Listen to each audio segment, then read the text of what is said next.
Hello there, and welcome back to another lecture in general psychology. In today's lecture, we're going to jump into a topic that is near and dear to my heart. And strangely enough, that topic is something we call constructivism. Now, I borrowed the term constructivism from philosophers who make a distinction between what is out there in the world and how we perceive the world to be. And psychologists in the past 140 years or so have really dug very deeply into that distinction between what's out there, a stimulus, for example, and our response. So, for decades, many people refer to psychology, especially learning theory, as stimulus response psychology. In today's lecture, I'm going to break responses down into two of many possible categories. We're going to look at the stimulus, but in reaction to that, we're going to look at not just your sensation, like that's the color red, but your perception, which is a bit more sophisticated. So before we jump into what I hope will be some very engaging demonstrations, I need to introduce you to that terminology just a little bit to make that bridge from constructivism to perception and ultimately to cognition. So if we can move along here, and I should note you may hear some dog noise because there's construction outside my house, and sometimes it gets my dogs agitated. So if you hear barking, as usual, unless you see smoke trailing in the room, you can probably ignore it. All right, so let's see if we can move along here. I'm also going to try a couple of technical things I haven't done before, so be patient with me if I have to pause a couple times. Okay, so repeating what I think I just said, about as long as there has been psychology, we've made a distinction between two or three things. I'm going to break it into three, but you could just say two. First of all, there's what's out there in the world. There's a salt concentration of that liquid. Light comes in wavelengths, sound waves comes with amplitude. A stone could be 10 degrees Celsius or 50 degrees Celsius. It could be a pizza stone, so it could be super hot. So things are out there, and we detect them. We are programmed by millions of years of evolution to have a visual system, an auditory system, a tactile system. Depending on who you listen to, six or seven or eight senses, not just the five you learned in third grade. You'll have to read more about that, by the way, because we're going to focus just on a couple today, but we will distinguish between stimuli, that's plural of stimulus. One of them is a stimulus, two or more would be stimuli. We're going to discriminate between stimuli and sensations, and then between sensations and perceptions. But for right now, let me just let you know, and this is also in your reading, that sensations are our basic reactions to the nature or intensity of stimuli. I made a point not to look back at your book. I'm sure this definition is somewhat different, but I hope the gist of it is the same. Sensations are really basic. That's red. That's purple. That's loud. That's really loud. That's so bright it's hurting my eyes. I think that stone is about 80 degrees Fahrenheit because it's certainly not as cold as a stone I would pick up in the middle of a cold winter day. So there are basic sensations along, 5, 6, 8 sensory dimensions, and those are distinct from stimuli. But on top of that, getting a little bit more complicated, and the more complicated you get, the more interesting it usually gets. There are perceptions. And there's my dog again. You just heard that dog. You heard her, even though she's miles away from you are right now, because you perceived it, and you didn't perceive it as singing or a tuba. I hope you perceived it as a dog barking or something like that. So that was not planned, by the way. But I just illustrated that there was a sensation that you interpreted and gave a perception to. And another perception, the example I give you here is that's a cow. You see a creature from 100 meters away and you see it moving slowly. It's way too thick to be a dog. It seems big. Oh, there's a person next to it. That's almost certainly a cow. No, that's a horse because it has a long neck and it's moving very quickly. She's tall. And a statement like she's tall might seem pretty objective, but I'll give you an example of something that I don't think I got a chance to mention in your readings. A simple statement like she's tall or he's tall has very different meanings if you're talking about a woman, a girl, a man versus a man or a boy. So if a woman is 5'11", you'll say, wow, she's tall. If the guy's 5'11", you'll either say he's average or ever so slightly on the tall side.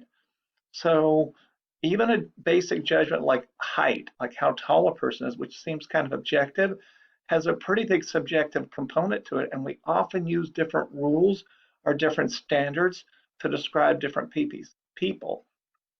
So to say that a baby is aggressive means a very different thing than to say that an adult. If an adult is aggressive, they're dangerous. If a baby's aggressive, she might bite you if she has her teeth yet. So we often interpret things based on standards, and that's a part of perception, but those standards can even affect basic things like sensations.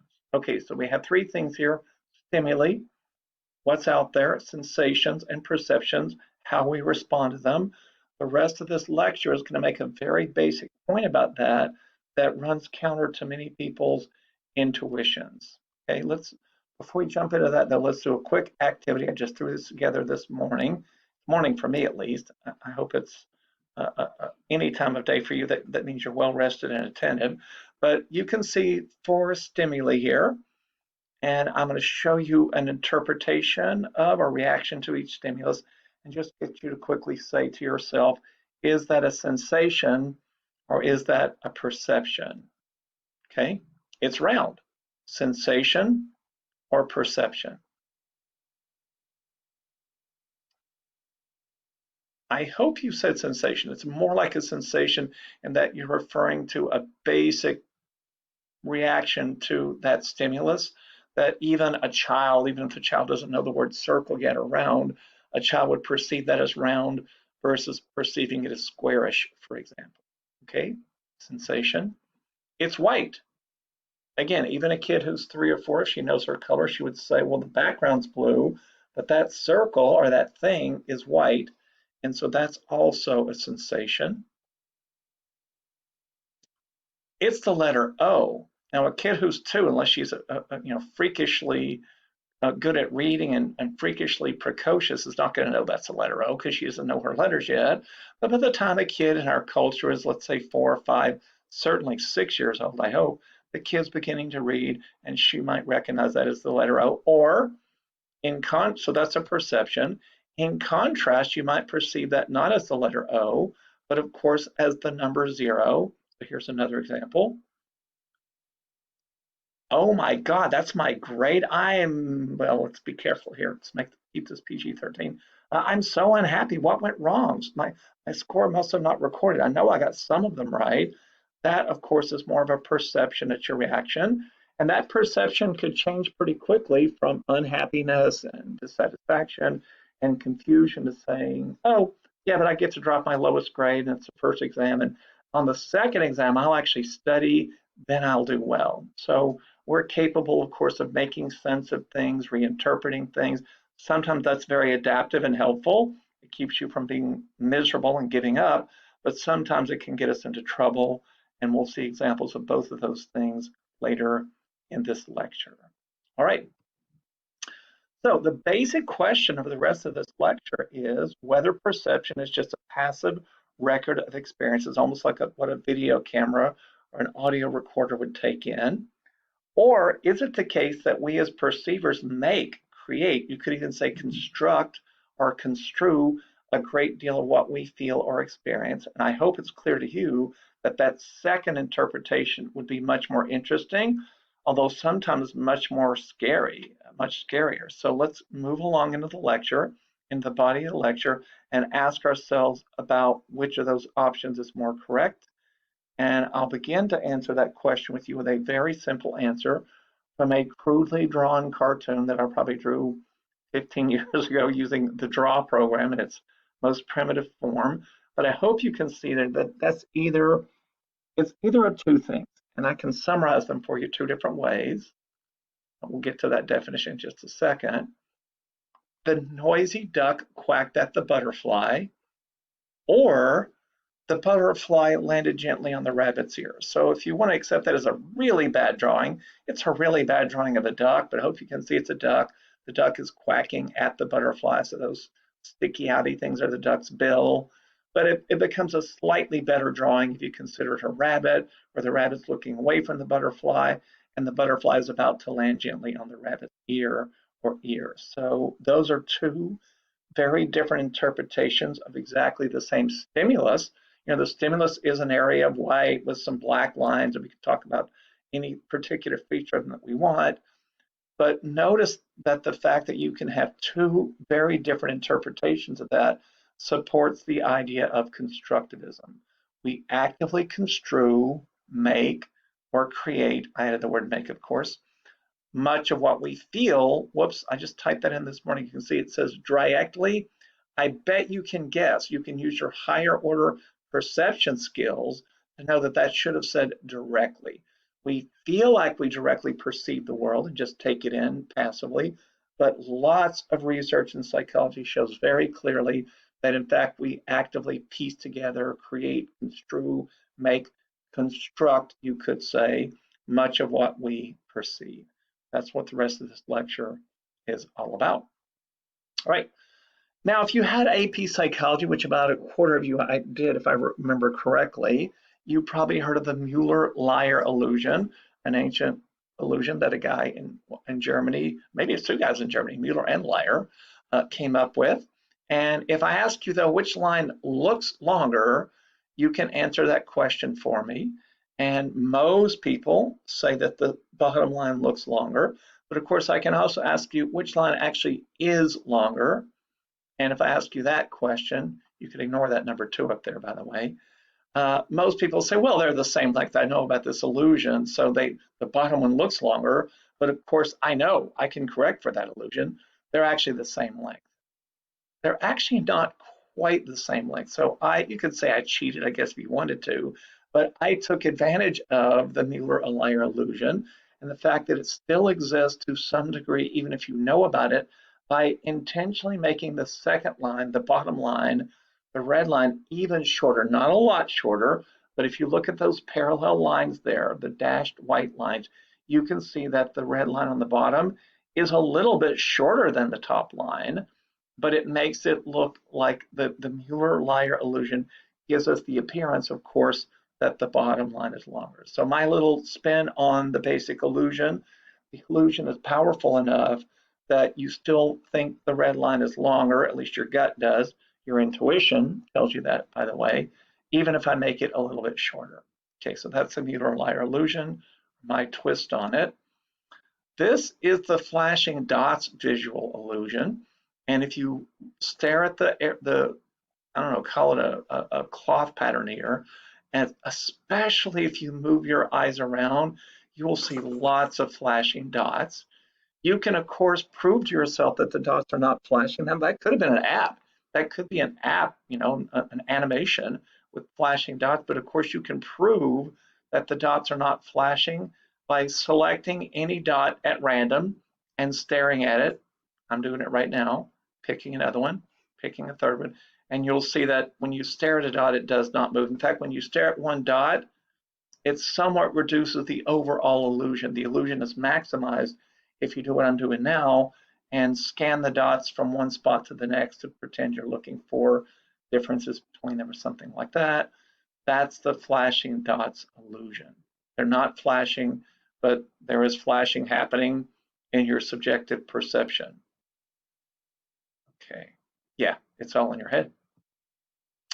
Here's a really fun one. I found this just yesterday. I used to have a friend who studied it. Well, I had a friend, she's still my friend from long ago in grad school, who studied the moon illusion.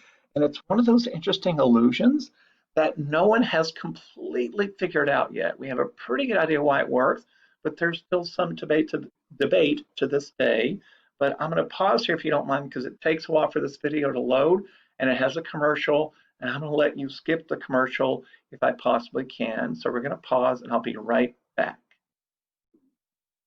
All right, that was a bit of a pause for me, almost no pause for you, but I hope I can get this TED lecture going. It's a really short one about the moon illusion. Let's see if I can make it play without messing up my recording. Yes, awesome.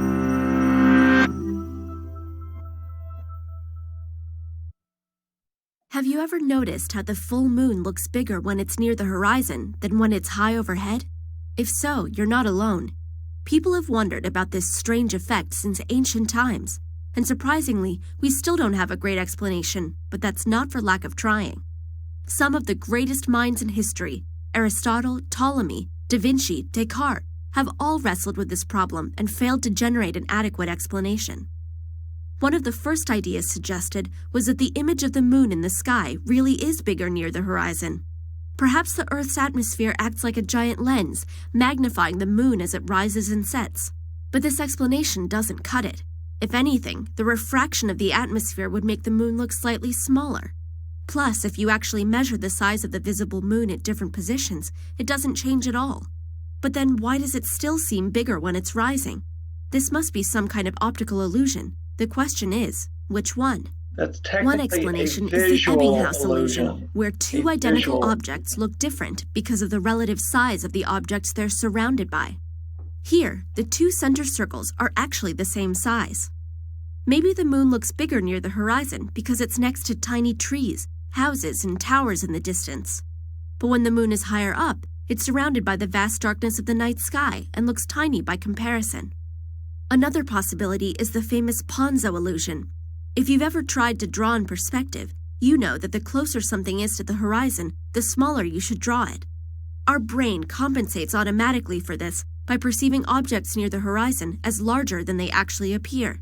The two yellow lines in this drawing are the same size, but the upper one seems bigger because we interpret it as receding farther into the horizon. So between Ponzo and Ebbinghaus, it seems like we've solved the mystery of the moon illusion, but unfortunately, there are a few details that complicate things.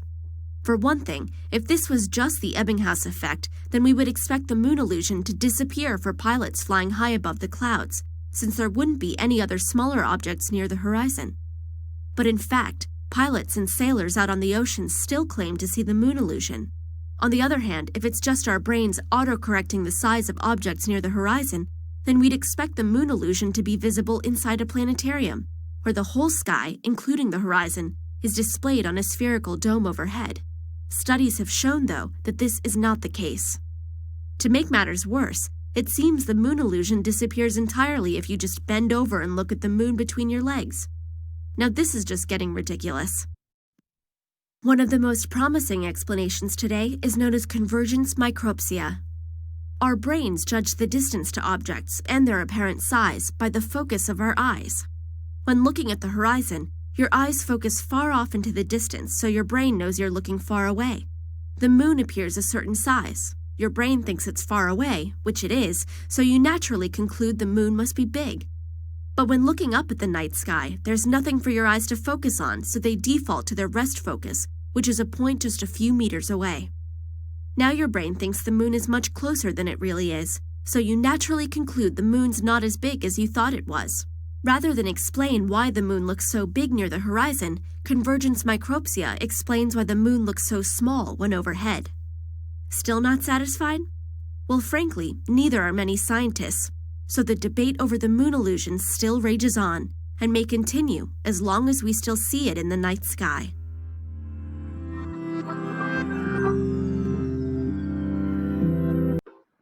All right, we're back. It took a while for me to extricate myself from that website, and it kept playing and I closed it down. And I'm just going to add to what you just saw in that clever little video by saying that I think a way to think in simpler terms about that more modern interpretation, and it fits well with the Ponzo illusion as well, is the idea that our visual system constantly performs something called size constancies. So if I can point that out for you here in the slide, it's what I put in yellow toward the bottom. We interpret things relative to other things that we think they're next to. So, sailors on the ocean, to pick an example that the speaker gave in that little video, still know that the edge of the ocean is much further away from their ship than the water that's right there. So I don't think you need buildings to tell you that the horizon is far away and that the land right in front of you is at your feet because you can stand on it or touch it. So a very simple way to think about the moon illusion, and again, the experts will debate the details of I'm sure this for sure, decades to come, is it's based at least in part on a basic form of size constancy. we're going to explore that just a little bit more here to add to what you already heard. At least we're going to try to if the computer cooperates. There we go. So here's an example, at least in photographic form, of the moon illusion. The moon looks huge there, and it makes me wonder if there's some kind of photographic trick at work, but I'll assume that that's real and not created. But if we see the moon, not next to buildings or next to the ocean even, but we see it in the night sky, yeah, we have nothing because that orange circle I put in is not there. We have nothing but some faint white dots, and we don't really know exactly how far away they are. So we don't make the same kind of correction. We probably do default to the assumption that I can see it. It's right in front of my hand. And I know that very young kids see the moon is pretty close because my daughter was 2 years of age, probably 2.5. She was pretty good at speaking by this point. She specifically asked me one night in the parking lot of a Chipotle restaurant, I remember it like it was yesterday, if I could just pick her up a little higher so that she could touch the moon. So she had this strong feeling because it was a full moon on a bright night with no clouds, that if I just picked her up, she could touch that moon. That tells me that a kid without a lot of formal education, because she's only 2.5, feels like the moon is right there. And so I think a good way to think about the moon illusion is it's a great example of size constancy. Okay, moving right along. Oh, one more thing, I want to add about that is I don't think it's any accident that when we see the moon on the horizon, we notice that it's the top of our visual scene. So one of the things that's very well documented, and I hope it's pretty intuitive, is there are a couple of ways that you know that something is far from you or near to you. And one is that you can see it's actually behind other things.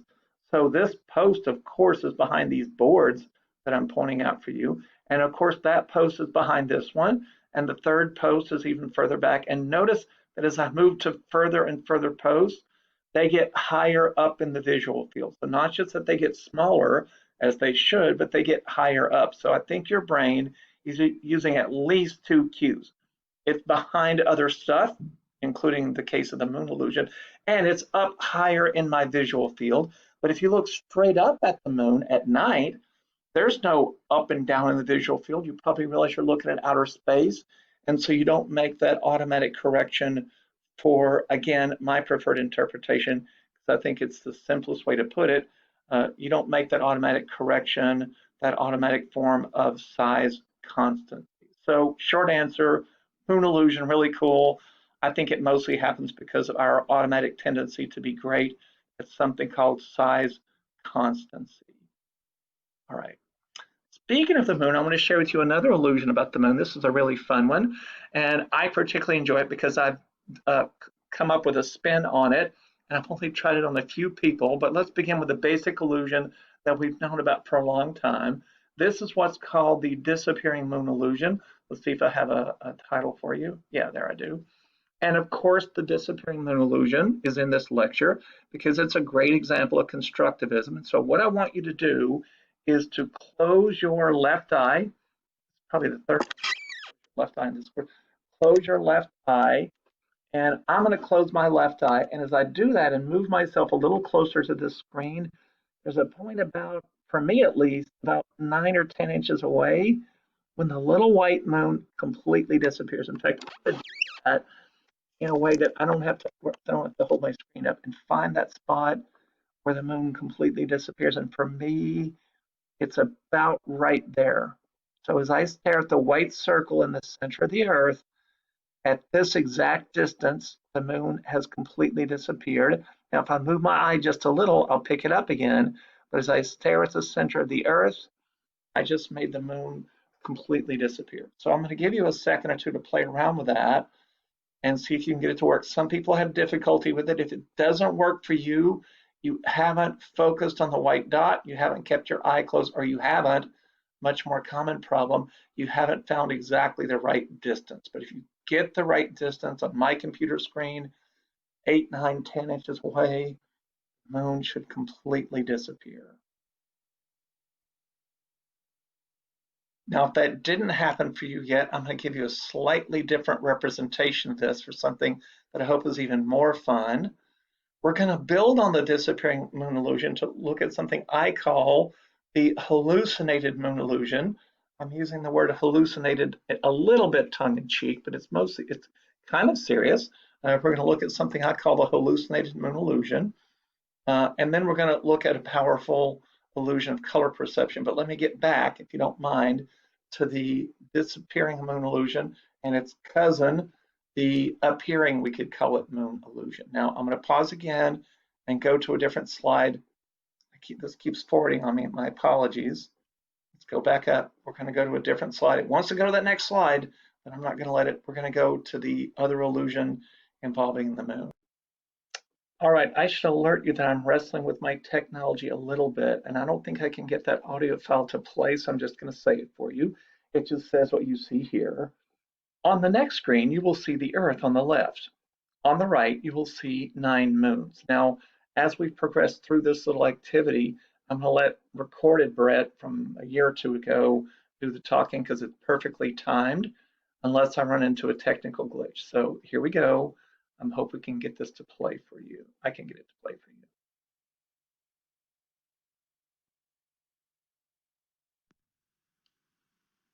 If you can see the Earth and the 9 moons, so far so good. Please advance to the next slide. That volume is as loud as I can make it, by the way, so I'm really hoping you could hear it. It just says keep moving if you can see the Earth and the 9 moons. In fact, maybe let's pause a minute. Are those not? Yeah, 3x3 grid of exactly 9 moons. In fact, you can see if you look carefully, those are just copies of exactly the same shot of the moon. And so we're going to keep moving here. And I hope you can hear the recording on the next slide. I made the volume as loud as I could make it. Here we go. On the next screen, you will see the Earth again on the left. On the right, you will see just 1 moon. Please advance to that slide. All right, I'm going to advance for you because you can advance, obviously. So let's go. Next slide. Now close or cover your left eye and stare at the red dot in the center of the Earth. If you move the screen toward your face or your face toward the screen to just the right distance, you will see that the moon completely disappears. This is the disappearing moon illusion. If you continue to keep your left eye covered or closed, and you keep staring at the red dot, you are now ready to advance the screen.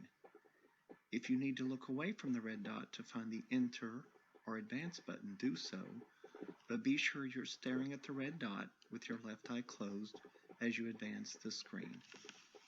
Okay, now you don't need to advance the screen because I'm going to do it for you. So I hope you're staring at the red dot with your left eye closed or covered. If you want to be really sure, just cover it.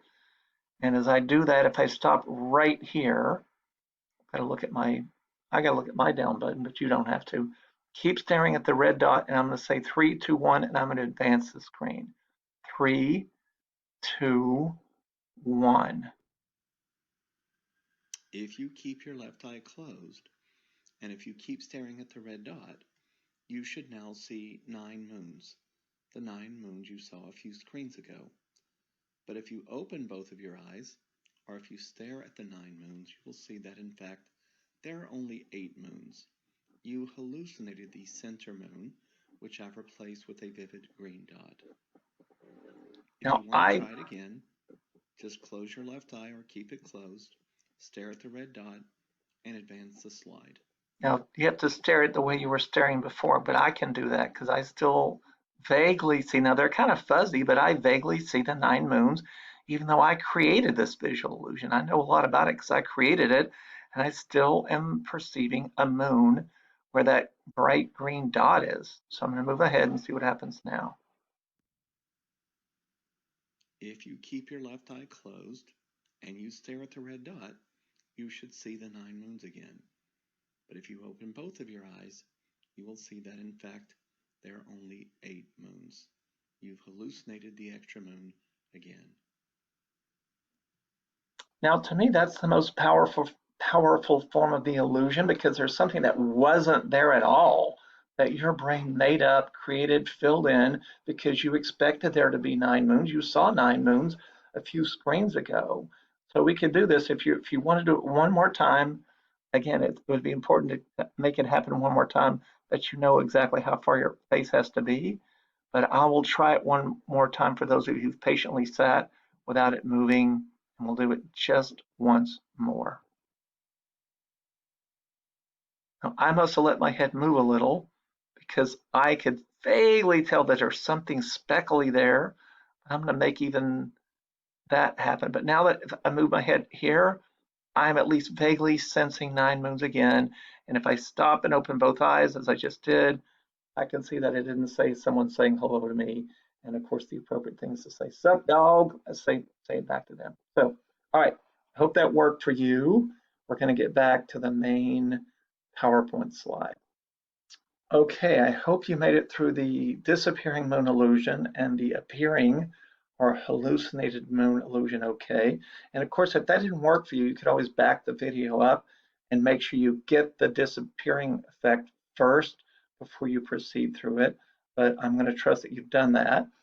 What we're going to look at now, which apparently is what PowerPoint really wants you to look at because it keeps advancing to this slide, is a powerful illusion of color perception that I borrowed from one of my favorite uh, researchers who studies, I don't know this guy personally, but I really love his work on visual perception because he comes up with really extreme, fun color perception illusions, among other things. And every time I shift gears, I have to re-click a couple times. There we go. Okay, so this is adapted from Bo Lotto.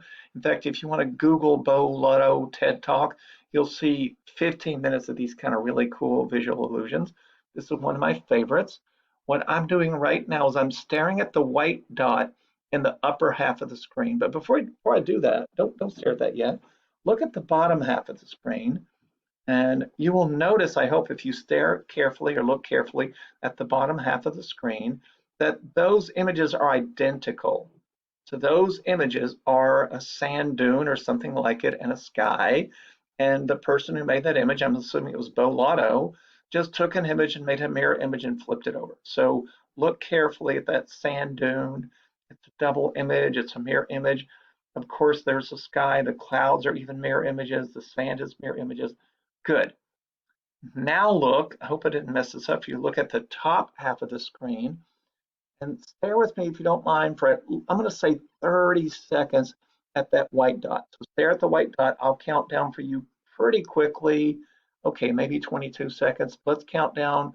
Staring at the white dot. You must stare at the white dot at the top of the screen, and I'll give you some instructions. So you've been staring. I've been blabbing. 20, 19, 18, keep staring. 17, 16, 15, 14, 13, 12, 11, 10. Keep staring at the white dot. We'll skip to 8, 7, 6, 5. Stare at the white dot. 4, 3, 2, 1, 0. Now keep staring at the white dot. Well, now move your eyes, if you don't mind, to the white dot in the bottom half of the screen very quickly. Stare at the white dot in the bottom half of the screen, and you will see that what used to be brown sand on both sides is now greenish sand on the right. It's changing, and I already forgot what color it was. It was a totally different color, maybe reddish sand on the left. And by this point, the illusion has almost disappeared. But if I stare back at that white dot on top for 10 seconds, let's try it. Stare back at the white dot at the top.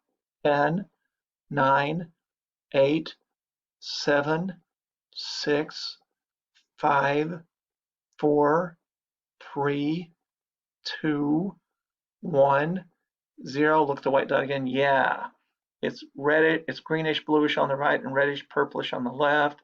The illusion didn't come back in full force, but a 10-second recharge was enough to make it happen again. And as Bo Lotto will tell you in his TED Talk, if you ever want to see the whole thing, our eyes adapt very quickly to background and they make adjustments to that background to help us do what would normally be useful veridical stuff. But in some cases of visual illusions, for example, like this color illusion, you can see how powerful it is and that it doesn't actually tell you what's there. It tells you what would be there under certain conditions. Okay, so that's that one. Another example of constructivism moves us from the particular sensory dimension of vision to other dimensions. So let's ask ourselves whether constructivism applies to other ways of perceiving. Is it just a visual thing, or does it apply to other things? And the answer, I hope to get to the McGurk effect here, is that it does. Now, if there's a commercial, I'll pause it. Sometimes there is, sometimes there isn't. This is Tyler. Tyler, with Grammarly's help, is writing an email to his boss, Anita. There we go. I didn't pause it. Ba, ba, ba. Have a look at this. What do you hear?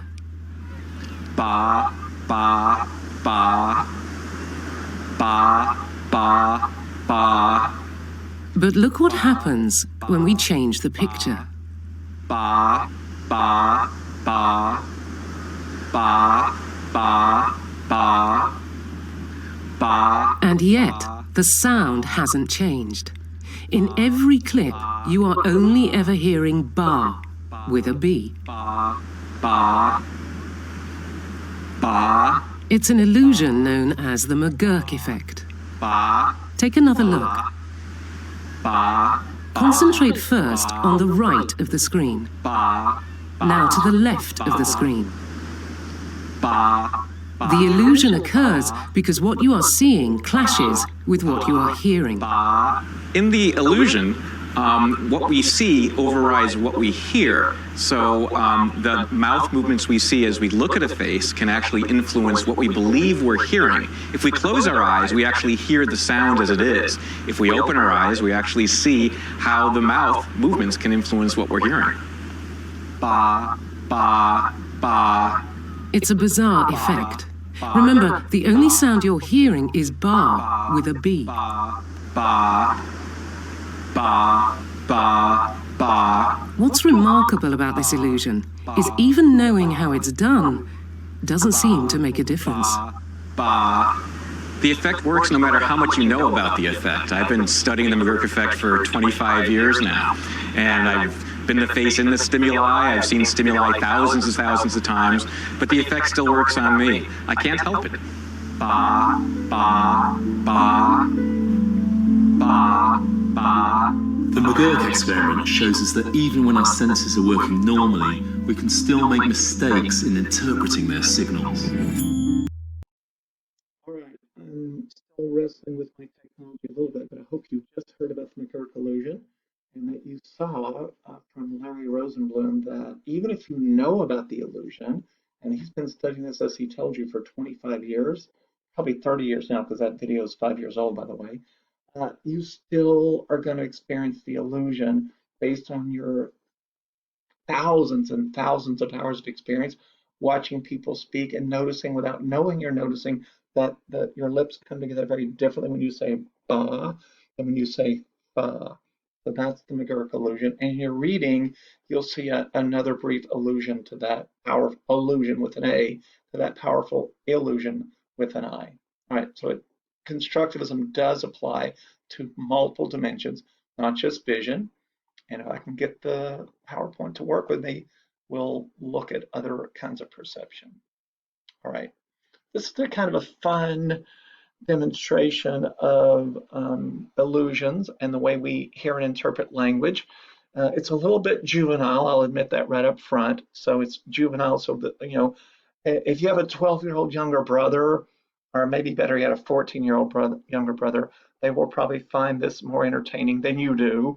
But because I'm a child at heart and I'm pretty immature, I find it highly entertaining. But what I'm going to do with you here is introduce you to I guess, a blend of Scottish and Irish accents, and I'm going to may even fall into one without meaning to, because I have some Scottish, at least ancient Scottish relatives. But I'm going to show you some words here, and I'm just going to pronounce them with you. So the first word is whale, whale.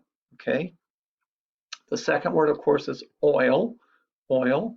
Okay. And then we have a couple more words, and we're going to call that one beef. You could say steak, but we're going to say beef. That's the word beef. And then you're going to see, I think, a fish hook here. We're going to call that hooked.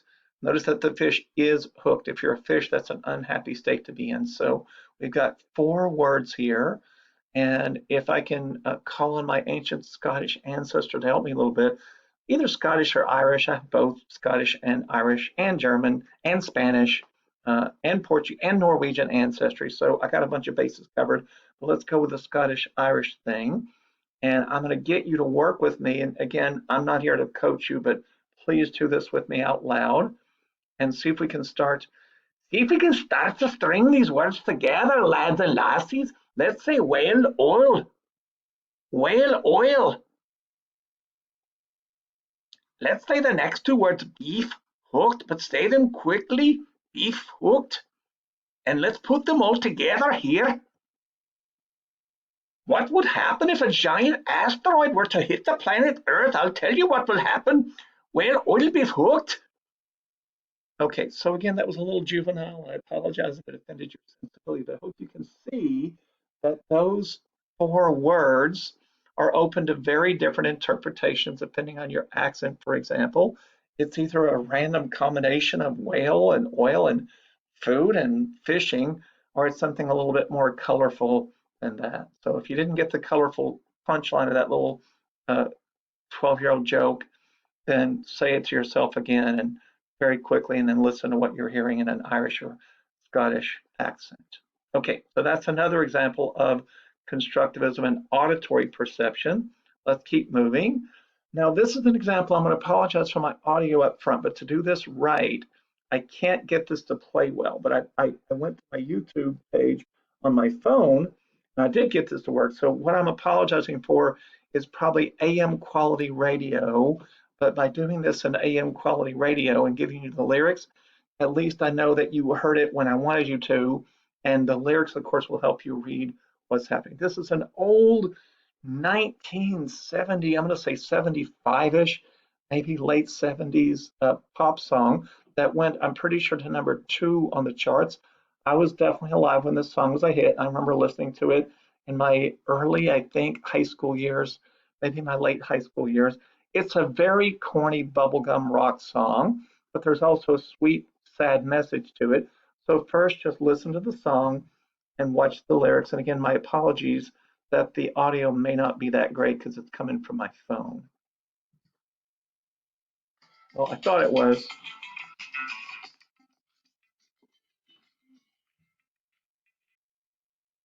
All right, it turns out that even on my phone, I have to listen to commercials, and I've spared you the commercial by zipping past it. So here's the song I want you to hear with the associated lyrics.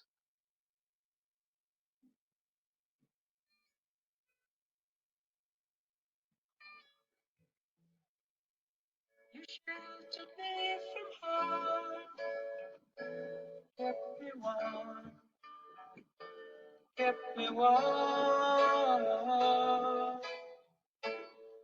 You gave my life to me, set me free, set me free. The finest years I ever knew, for all the years I spent with you, and I would give anything I own, give up my life, my heart, my home. I would give everything I own just to have you.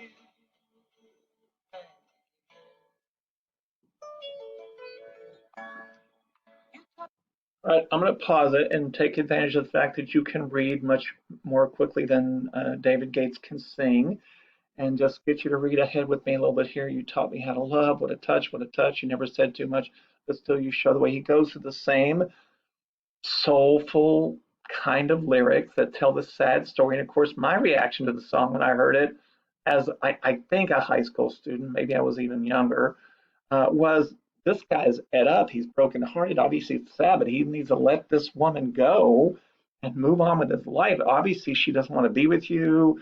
You're remembering these amazing times you had together, but she obviously left you, and you're on your own, and you got to get over it. Get back in the saddle, however you want to say it. You can't let this ruin your life. You can't go on forever mourning the loss of a person who just, I guess, didn't want to be with you. Maybe she found somebody better. I don't know exactly what happened because you don't tell me, but it's sad. Get over it, dude. Move on.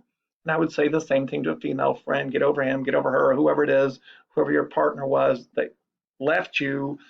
You got to move on. You got to move on. Now, it doesn't mean you got to, start dating anybody immediately, but you got to move on with your life and know that it will get better. Okay, that was my interpretation of the song. That's a reasonable interpretation. The person who wrote the song, David Gates, knew that was a reasonable interpretation, but it's actually not what the song is about at all. The only sense in which that's a song, the only sense in which you just heard the meaning of the song is the fact that it is a love song, but it's nothing like the word. In fact, I don't think the word love is ever in that song. Wow, and yet it's a love song, but it's a love song that he didn't write for a romantic partner. He wrote it for somebody else. I'll show you that with some images so I can get them to play. But let me go ahead and take the risk of starting the song and hoping that my computer will let me advance the slide. So here you're going to hear the very same lyrics. In fact, I just backed my web page up to play it again. And now you're going to see images that tell you what the song was really about.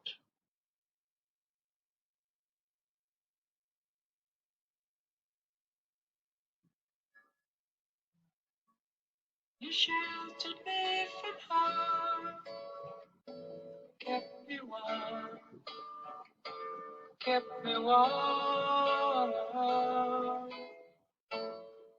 You gave my life to me. Oh, you literally gave my life to me. Oh, you're my dad. Okay, what's so sad about a dad? Dads are awesome. Moms are slightly more awesome, of course, but dads are awesome. Oh, that's what he means by the finest years I ever knew. When I was a kid, he's talking about his childhood. Oh man, that just became a bummer, didn't it? It's not that someone broke up with him, it's that his dad died.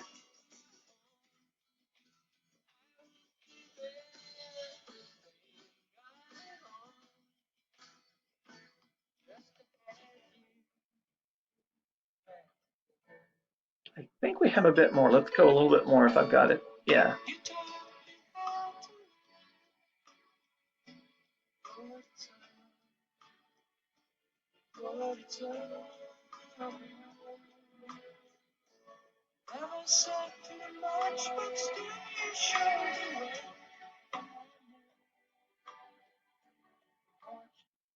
All right, I had to fade it there because we can't go on with this sad song forever, but I hope you agree with me that what was a sad song just became a really sad song.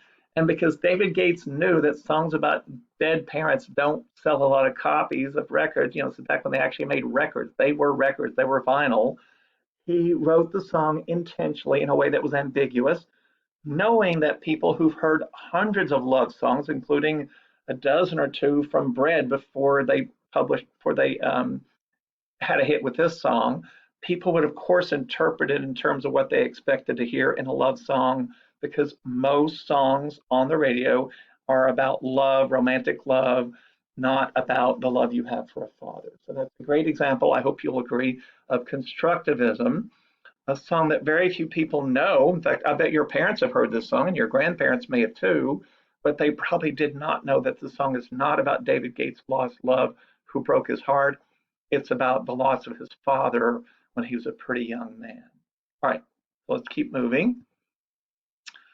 Does Constructivism extend to touch or proprioception? You're going to hear from the same guy here. This is, I think he goes by Larry, but it says Lawrence Rosenblum, so let's call him Dr. Rosenblum. You're going to hear him introduce you to another cool illusion, but this is not a visual or auditory illusion. It's a tactile, touch or proprioceptive, hey, that's my hand, I'm moving it, sort of illusion. So let's hear what he has to say about this one. And luckily, in this case, I was able to embed it in the PowerPoint so we don't have to pause. Let's see if I can get that to work. We might still get a commercial. Oh yeah, you did.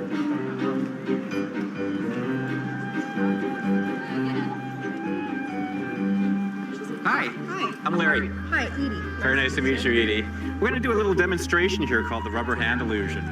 It's going to be a little... This illusion may look like fairground fun, but it reveals one of the most important new ideas in brain science.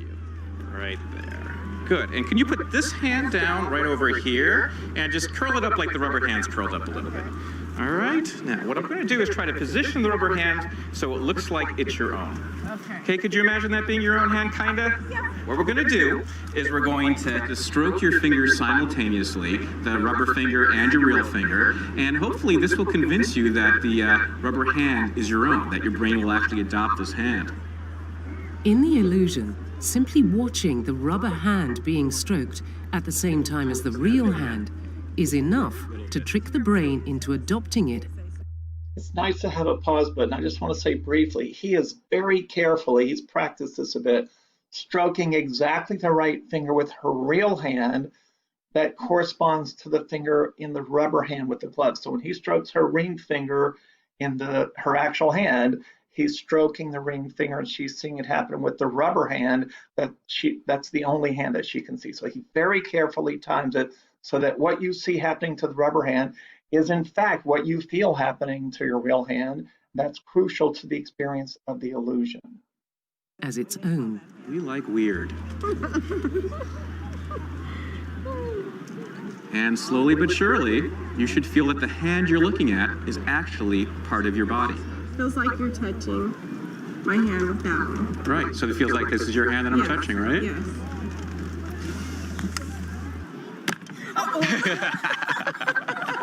You okay? Yeah. Good. Try that at home with your kids. Yeah. The rubber hand illusion is a wonderful example of how multisensory perception can influence how we perceive our own body. I mean, that's how deep multisensory perception runs. When you hold your hand out, it's generally thought that you know it's there because of the information you're getting from your muscles and your tendons and that sort of thing. But what the rubber hand illusion does is show how that can be overridden by visual information. Okay. The rubber hand illusion shows the powerful connection between what we see and what we feel. But it reveals even more than simply the way our senses are connected. It hints that a fundamental change in the brain is taking place. Whoa! Isn't that strange? Yeah, that's creepy. So what might be going on? So people often report that they, for a brief second, feel the pain. And of course, it quickly disappears and you're delighted that you didn't actually smash your hand with a hammer. But the rubber hand illusion is a tendency to adopt a rubber hand as your own. Now, if you were to continue this video, they would try to argue that this is a great piece of evidence of neuroplasticity. A lot of other scientists might disagree with that interpretation, but without getting embroiled in the debate, it certainly is the case that in a very short period, in a matter of a minute, you can become convinced, at least briefly, that a rubber hand belongs to your body. That's another example of constructivism. And again, the fact that some people report they actually experience pain very briefly, thankfully, and it goes away, that pain was constructed from expectations about what it's like to have someone smash your hand with a hammer. So that's the rubber hand illusion. Another good example, I hope you'll agree, of constructivism. And we got to see if we can move on here without finishing the video. There we go. All right, so here's a typical fortune cookie. And I hope I'm making it clear with this example that fortune cookies rely very much on constructivism. So this fortune cookie, like many other fortune cookies, has a vague, usually positive thing. This one says your road to glory will be rocky but fulfilling. So if you fail today's exam or you get a B and it's the first B you've ever gotten in your life and you always want an A, just remember that your road to glory will be rocky but fulfilling. There's always class participation. There's always the grade drop rule. So when something bad hits a person, this fortune cookie is going to make you feel better because it's there. Rocky things happen, but it'll get better. Okay, but notice it's vague. If you skin your knee, if you fail an audition, if you don't make the high school volleyball team, anything that happens, feels like good advice, but it's kind of like an aphorism. It's so vague that it can feel true to people even if it's not true. Now, I have proof that fortune cookies aren't real, by the way, and here's my evidence. This is a fortune cookie that I came up with. This is how fortune cookies would work if they did not have to rely on constructivism, if they actually were based on a person's psychic abilities. They would say something like, that business trip your wife took to Cleveland last weekend was not really a business trip. Okay, so of course I had to create that fortune cookie because they don't make them like that. And I hope this fortune's not true for anybody. But if fortune cookies were real, they would say, you know, sell Apple, buy Exxon. They would give you concrete, specific advice about what's going to happen in the future, not things like you may get a pet soon. Okay, well, how soon is soon? Is it a week, a month, a year? If it's so long that I've forgotten the fortune cookie, I won't realize that the fortune cookie didn't come true because I forgot the fortune cookie. But if I remember the fortune cookie because 3 days later or a week later I got a pet, I'm going to feel like the fortune came true. So that is constructivism. All right, general conclusions. I had an hour today, and I hope you had a nice break after your exam. I had an hour today if you just took the exam, and we're almost coming up on that hour. Sorry, I had a little message about something important that's happening in my house, but we're going to keep moving here. The general conclusions are what we perceive, I should say, often depends on our wishes and expectations. I didn't get to delve into wishes. We'll probably have to skip over how wishes can affect perception, but that is also the case. People often see what they're wishing to see. That's another example of constructivism. As Dr. Rosenblum told you, in many cases, knowing consciously about a bias or knowing that something is an illusion will not make the bias go away, though it can easily help you correct for it. And then thirdly, you're going to see this point made multiple times in this course, over and over again in this course. I hope you're going to see that there's practically nothing we experience, virtually no aspect of human experience that's not touched by constructivism. So whether you like the taste of Coca-Cola more than Pepsi-Cola, or you prefer Pepsi-Cola over generic cola, whether you see a person and judge that that person's a kind-hearted or even an evil person, that is part and parcel to, that's a part of constructivism. Constructivism affects everything, or I will say at least practically everything that we perceive. All right, thank you. I hope you enjoyed the lecture and hope this will challenge you to think in some outside the box ways about whether everything you always perceive is really exactly that way, or whether at a minimum it might be open to another reasonable interpretation. Thank you. Take care and stay safe.